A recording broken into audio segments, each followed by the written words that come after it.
This is Just a Thought, a podcast for parents wanting to change their mind and change their lives. This is episode number 48. No more wishy-washy.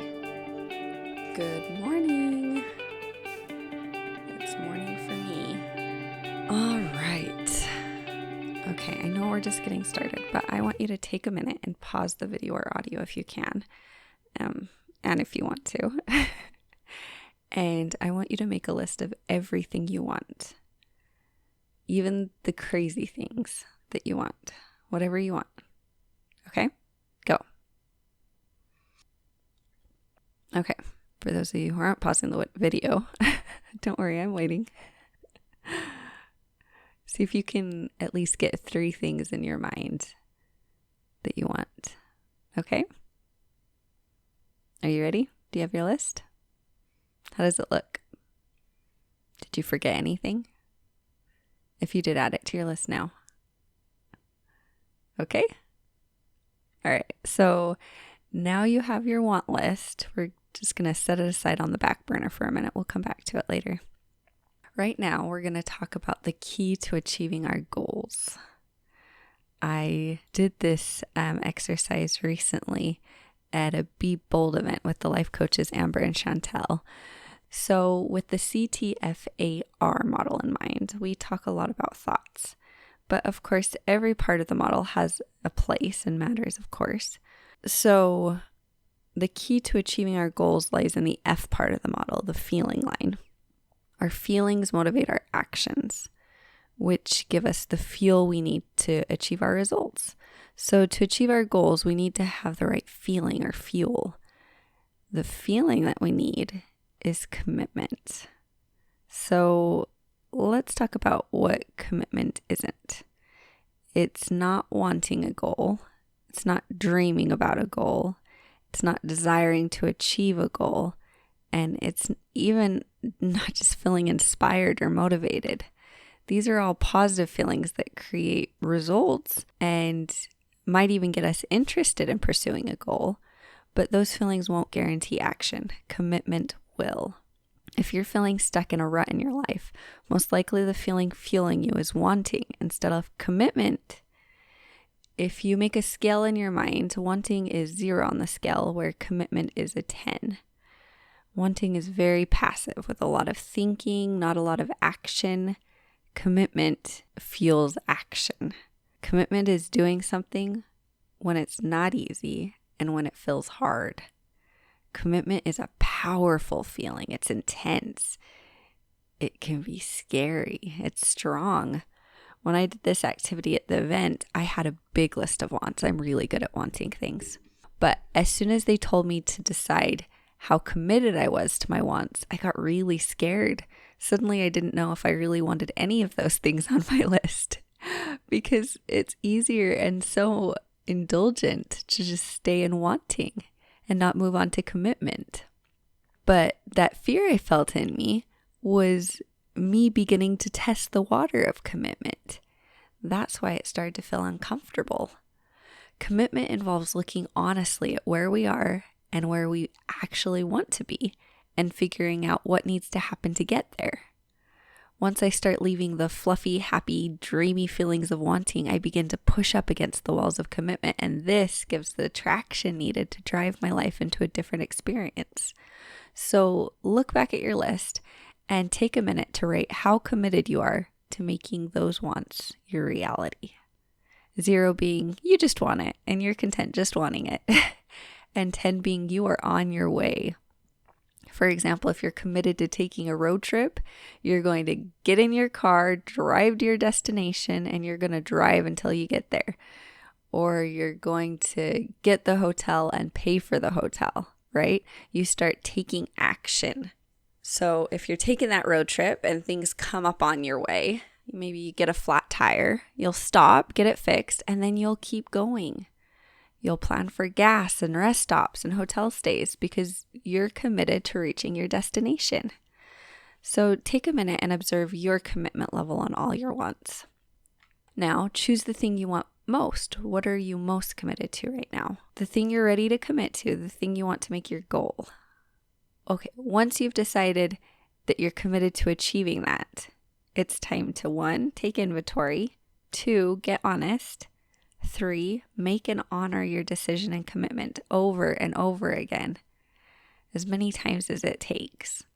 So to take inventory, it's time to decide, am I really willing to do whatever it takes? What do I need to do to get there? For me, I find that giving myself grace and love where I am is part of my inventory. Achieving my goals, I always need to remember, will not make me happier.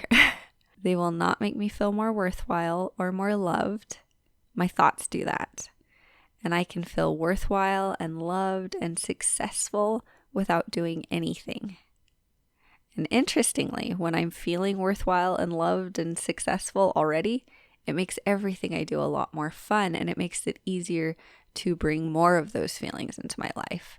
Making and achieving goals is challenging. It brings new flavor and experience to our lives. It's a way of seeing life through a different lens. Not a better one, just a different one. I think it's important to realize that because many of us approach achieving our goals as a serious thing we have to do to prove our worth. And we hold our happiness or our peace at ransom until we achieve that goal. I'll be happy when I lose this weight, or I'll be happy when I'm married, or I'll be happy when I have kids, or I'll be happy when my kids and husband do what I want. So with our goals, often we'll tell ourselves, I'll feel happy when I've achieved this goal. But usually we achieve the goal and we get a quick dopamine hit and then it's gone. Some of us want to go buy new things, go get some new clothes or something. But we forget that after we wear them a couple of times, they're just the same as our old ones. They're still made of fabric and cloth, and there's nothing especially special about it. We move on to the next dopamine hit.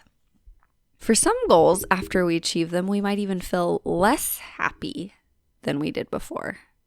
For example, if I have a goal to eat in a different way, because I feel it would be better for me, I might not be happier when I achieve that goal. I might feel healthy and deprived or disappointed.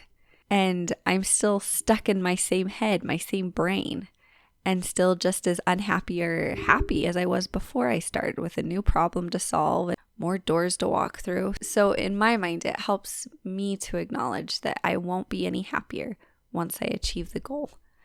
I like what, now I'm spacing his name. There's a coach on Fit On, and I've quoted him before, but he says something to the effect of, don't push your body into uncomfortable situations. Let it consent to go there on its own over time.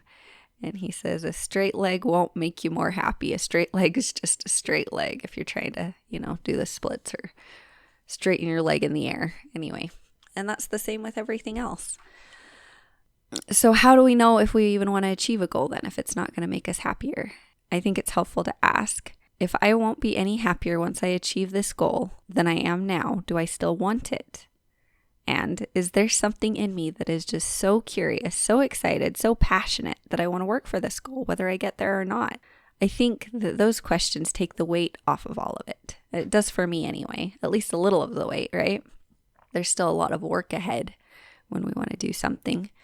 But we all have that voice in our head that notes where we can be better or do better or just be different. And that voice is a good thing, but for many of us, that voice is out of control. It stops being helpful and it starts to be hurtful because we start shaming ourselves or trying to find worth or meaning in what we do or don't do. And there is zero upside to shaming ourselves. So, do what Flylady says and stop that stinking thinking. Say, I will not allow this kind of talk anymore, brain. Sure, there are things I can change. There are things that could be different in my life. But I love you and appreciate you. And I want to see you achieve. And I love you either way. Are you in or are you out? I hope you choose in. That's how I recommend to have that conversation with our heads. When we have these type of conversations and compassion, we can set really high expectations for ourselves without the extra heaviness of guilt and shame and resentment that comes from negative self-talk. You are loved. You are doing a great job and you are doing enough. Don't sit around waiting for courage and clarity. Flip a coin. Choose a direction. Start moving. Take action right now. Right now, what do you want? What's keeping you from committing to that? Find one of those things you want and commit to go all in, just to see what it's like. So the next step is to get honest, really honest.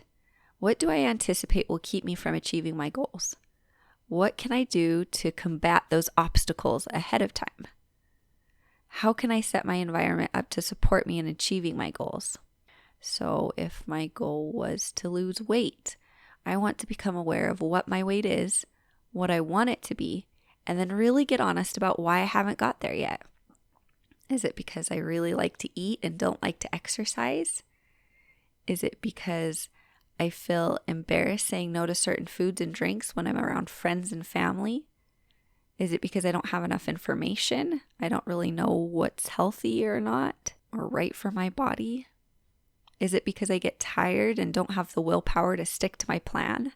Once I get really honest, I can then start taking those little baby steps, the little hop stones, to make small goals to get to the bigger one. And during this process of taking an inventory and getting honest, I might decide I'm just not committed. Maybe not yet. Maybe not ever. And that is okay.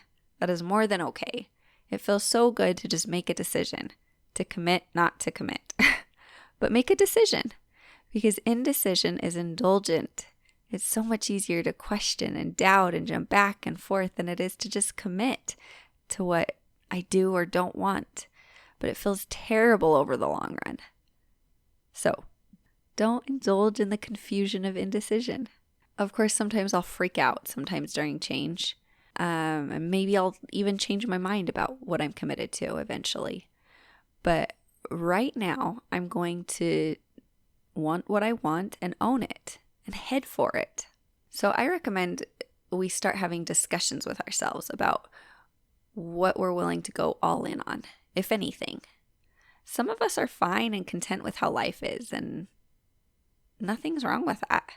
But some of us want a challenge, and it doesn't have to be a huge, crazy challenge either. Maybe it's just waking up and smiling in the mirror every morning, saying something nice to yourself. Maybe that would be fun to try. So if that's you, and you found a goal, something that you want that you'd like to bring into your life, take inventory and be honest about the challenge of achieving it. Start imagining yourself there. Imagine it done. How do you feel? Imagine it all going perfectly. Do that at least as often as you imagine it all falling apart and going terribly. Commit to it over and over again. If you start to question your decision, go back to the thought that makes you feel committed and ask, do I still feel committed? Of course, others might not be sold on your idea yet because they don't see it the way we do yet. But if you're feeling others questioning your decision, imagine them being supportive. Imagine God supporting you in this experience. Imagine all the forces of nature working in your favor. And once you've decided to commit, no more wishy-washy. Commit. This is Christina Stead. I'm a member of the Church of Jesus Christ of Latter-day Saints and a disciple of Jesus Christ. He loves you, He loves me, and He loves us. This is Just a Thought, a podcast for parents wanting to change their mind and change their lives.